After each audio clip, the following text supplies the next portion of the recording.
Hello, everyone. It's Kyler here in Intuitive Momentum Fitness, and this is week 82. And just want to thank you for being here and for all of your compassion and understanding and grace last week when I was just feeling out of it, not inspired. There's definitely a lot going on energetically, but also I think I realized toward the end of the week that I was dealing with a bit of a head cold. So there were some physical reasons as well, but just a lot of fatigue and overwhelm and all of that with how busy life has been. So I appreciate all of the compassion and understanding that you guys shared in the group, and that was really supportive, and I'm grateful that you guys could be there for each other and for me, so really appreciate that. Excited to dive in again today and share a little bit more. Something that I'm noticing is that the further I get from being in survival mode, like my childhood of complex PTSD, developing complex PTSD, poor health, all of that, the more that I notice myself settling into my body and settling into my wellness, the more aware I am of triggers and things that are overwhelming and noticing specifically what is happening. When I've been in survival mode itself in the past, I just think, oh, it's not okay to be feeling like this. It's not okay to be feeling weak or overwhelmed or uncomfortable. And I tried to ignore it and push past it, because I didn't feel like it was okay for me to be experiencing those things. So now as I heal, as I settle into my body, as I get out of survival mode, then I'm able to identify more clearly what is overwhelming and what I'm feeling, what is triggering my complex PTSD, and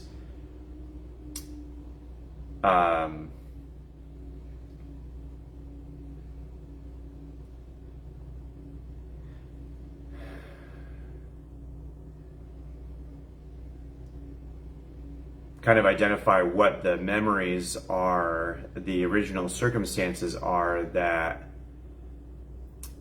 prompted those initial feelings. And so in that sense, it feels like I'm going backward. I'm going further away from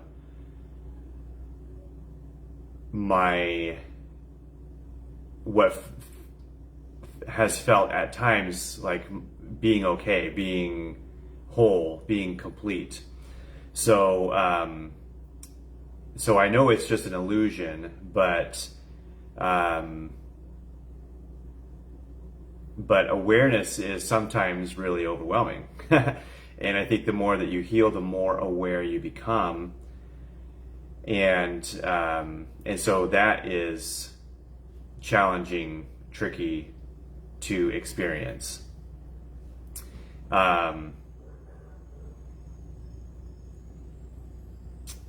And I think in general, I'm also just feeling overwhelmed as I think as the awareness rises. I've always been someone who wants to connect, who wants people to not feel alone. And the more awareness I have of my own experiences, the more I feel unrelatable to most people.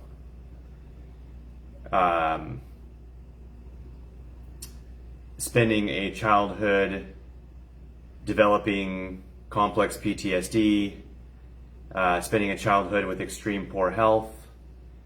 On the other end, now having fitness and strength in my 40s that most people my age don't have. Being super comfortable with vulnerability and transparency, and desiring to connect deeply with people without necessarily making it official or forming attachments. Like, I don't need to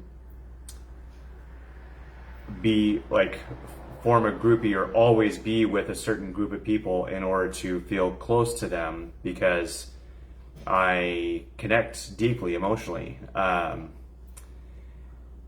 And I enjoy doing that with a one-time visit or an occasional visit or whatever the case may be.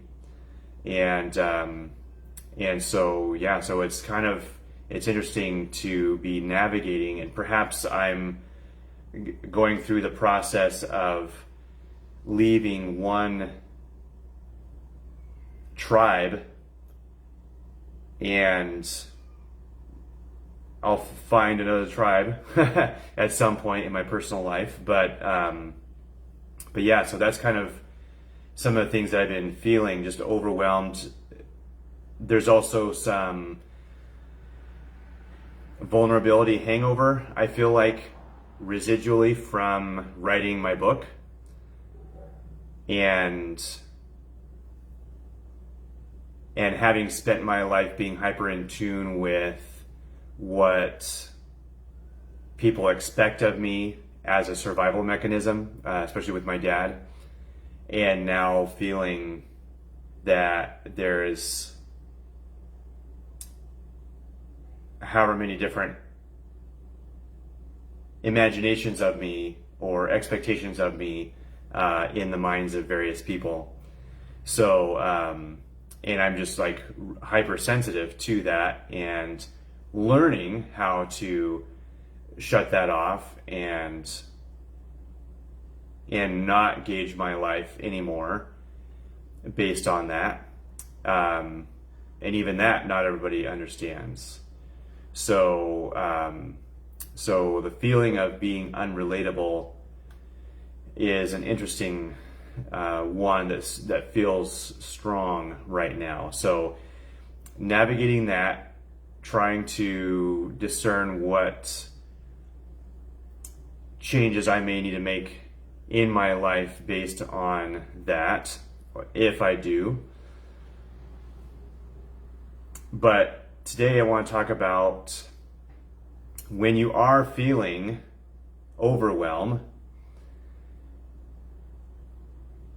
how do you keep moving toward your goals, your desires? And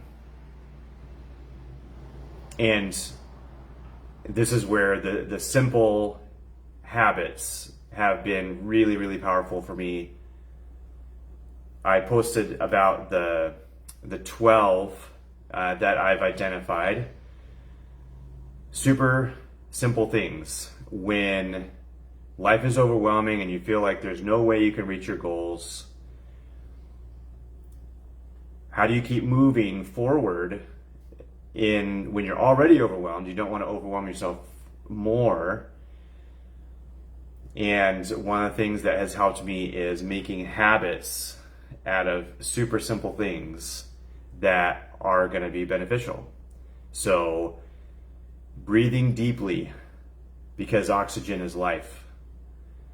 Drinking more water because it's the body's first ingredient. Self-soothing. Continually bringing yourself from survival mode back into thriving mode where you want to be. Good sleep, sleeping well. This is our primary restoration time. So whatever you can do to make a ritual of your bedtime routine, of shutting things down, of quieting your mind, of calming and soothing your body. Sunlight and circadian rhythm. These are the signals of nature that communicate with our bodies and help facilitate health. Eat real food, minimally processed foods. What are you able to eat that is closest to how it is found in nature without being pulled apart and separated and boiled down and all the many chemical processes that take food away from the nutrients that it's meant to be synergistic with. Move and stretch. So breathing brings oxygen in, moving distributes that oxygen more efficiently. It also distributes more nutrition. So lifting heavy things. So nothing is going to tell your bone and muscle that it needs to get stronger besides lifting heavy things. And the reason most women have osteoporosis by 60 is because they've spent a lifetime not lifting heavy things. So lifting heavy things, it builds nutrient reserves in the lean tissue and raises metabolism, because the more lean tissue you have, the higher your metabolism, because the lean tissue is the most metabolic tissue in the body. Self-compassion. This is the therapeutic bridge to healing. If you can be compassionate with yourself, then you allow yourself to exist. When you're not compassionate with yourself, then you have to judge yourself for every failure. And when you've experienced trauma and you've been overjudged your whole life, that's a death sentence. So self-compassion is so key. Practice gratitude, the key to abundance. So alongside grief and sorrow and survival mode and trauma and all the things, find space to be grateful for things, because that brings your attention to the blessings that you have in your life and helps you see more of it. And then community. We're the average of the 5 people we're closest to or admire. So, yeah, are there people in your close circle that are living like you wish to? Somebody asked recently, do you know people that are making as much money as you wish to make? And I was like, oh, wow. Hadn't really thought about that. And then the 12th one is purpose. What makes you come alive? So some people have a clear vision of what their purpose is. But if you don't, what makes you happy? What brings you joy? What do you love to do? Because your purpose is to experience joy. So what are those joyful things? And even that may take a while to figure out, but you can enjoy the quest. So these are 12 simple positive habits that I have found to be helpful when my trauma and poor health and just the practicality of life was overwhelming, but I still desired to move toward a life I had not experienced before, of health and wellness, of vitality, of friendship, of connection. So these are the 12 simple things that I've found helpful, but then how do you implement that? Because that's the other layer of the process, is like, how do you establish these habits? It could be just as overwhelming to think, oh man, I got 12 new things I need to start doing regularly. So start with whatever is easiest or is most appealing. What are you drawn to out of that list? And then start with that, keep it simple and sustainable. What's the simplest way? Let's say you want to sleep a little bit better. So,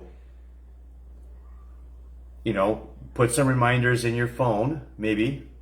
If you use your phone a lot, put it in your calendar as a repeat appointment where it's like, okay, at this time, I'm going to start getting ready for bed. Like, I'm going to start brushing my teeth and washing my face and,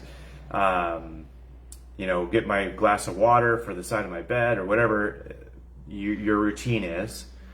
And then have another reminder for lights out, and start with that. And I've even had times in the past where I've had to, at the beginning of the pandemic, I got way off on my schedule. I just kept staying up later and later at night, and I was finding myself, up till 2 or 3 in the morning, and just because there was just more stuff I wanted to do, and then I would sleep in the next day, and I just repeat that pattern. So I thought, well, I want to get back on the schedule. So what I started doing was I put in reminders for my meals in my calendar as well. So, and particularly with dinner, like I want to make sure that I was eating my last meal at a time that I wanted to be able to go to bed after. So I had a reminder for prep dinner, and then a reminder for eat dinner, and then later on, prep for bed, and then lights out. and so like I used those things to help me orient my environment and my schedule toward what would help establish this new habit.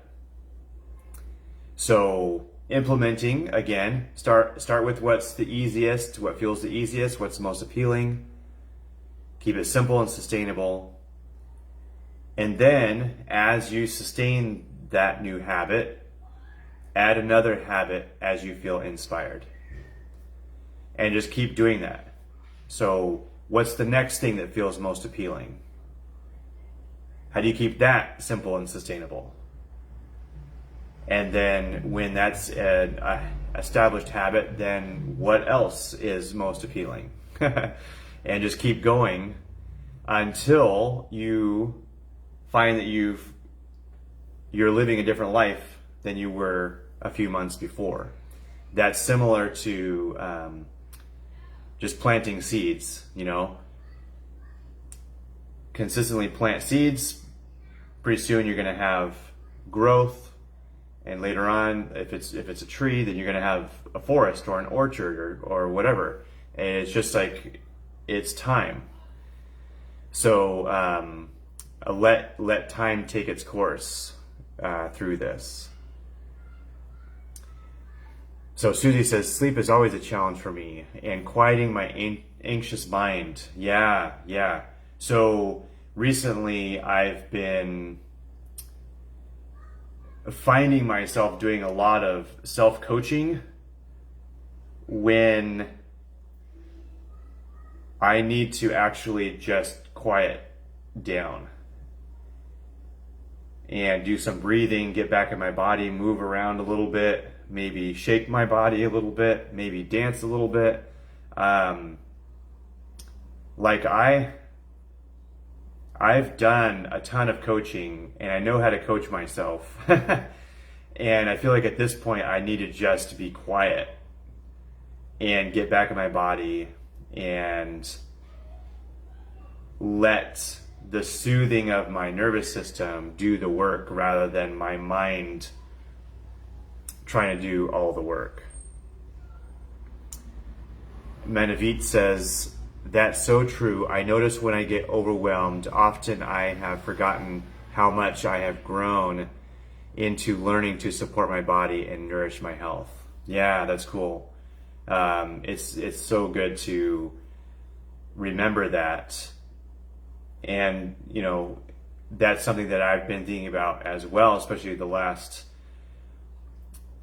few weeks where I've just been feeling really overwhelmed and fatigued and kind of questioning a lot of things. My eating routine is solid. My eating routine has changed over the years, but me prioritizing my eating routine has been consistent for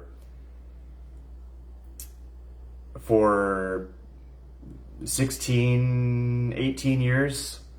And my exercise habit has been consistent for about 19 years, almost 20 years.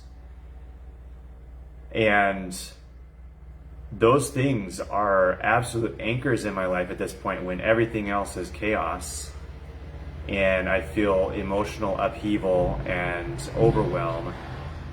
So even through the midst of all of that, like it doesn't derail me off of my path as far as my core self-care. And I prioritize heading to bed at the time that I need to. It would be ideal to be a little bit earlier than I've been, but I've been consistently getting to bed around the time that I need to. So yeah, these habits become absolute anchors for us when we consistently establish them and just do what feels inspiring and not overwhelming. And that I feel like is the key, because, you know, if we were being really disciplined about it, you might try to establish all 12 habits immediately to try to get 100% on your score. But it's sustainable to do one or two at a time, whatever feels inspiring, whatever you desire to do. So maybe what you do is you prioritize your bedtime and you try to get enough water throughout the day. And those are the two things that you try to establish as a routine, as a habit, as an anchor point in your life. And then you can build everything else on that. So let's see. It's so inspiring to hear your eating and workout routine is consistent, Kyler. It gives me a lot of hope. I've improved a lot since April, when my job ended for the season. I started again this weekend, so it's going to be exciting to see how much remains solid with my own built habits. Your group has been crucial for me. Thank you. That's super encouraging to hear. Thank you for sharing that. That really, really means a lot. Sometimes I do wonder if it's helpful or just another cluttering Facebook notification. But yeah, thank you for sharing that. So my mom commented on the post and said, breathe deeply. I always forget. When I check in with myself, I'm almost always breathing shallowly. And that used to be much more the case with me as well. And recently I'm noticing that when I'm in situations where I'm feeling triggered and really just kind of activated in my trauma, then I'm not breathing, but I'm also not noticing that I'm not breathing. So I've been trying to make it a huge priority to remember to breathe as well.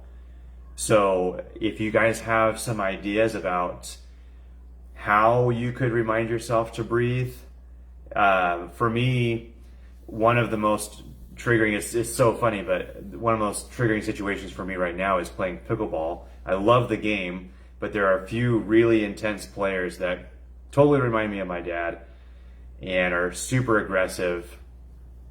And before I know it, I can be in a activation state where I'm just kind of in survival mode and reacting to everything. So I've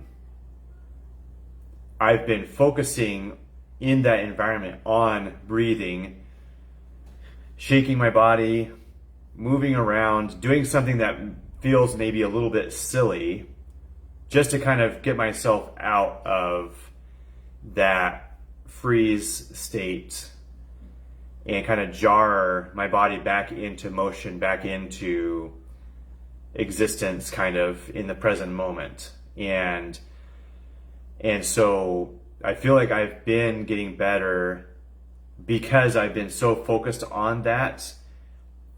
The pickleball environment itself is reminding me to breathe. And so if there's a particular situation or scenario or setting or group of people or whatever that you know causes you to move into your trauma response, and perhaps that is also like holding your breath, freezing a little bit, then kind of visualize that triggering situation and breathe. And tell yourself that you're going to remember to breathe in that situation. And maybe that's just all the time in the house, wherever you are. And so then making some conscious effort to walk around the house in your space and breathe. Just take the biggest, deepest breaths and walk all through the house that you're used to kind of feeling shut down in, if that's the case. Or maybe it's your work space, maybe like on your 10 or 15 minute break, walk around your workspace and breathe and breathe and breathe and breathe and breathe, and see if you can remind yourself to do that the rest of the day. So hopefully this was helpful. I desire great wellness and strength and vitality and energy for all of you today, this week, and in the years to come. Love you. Talk to you soon.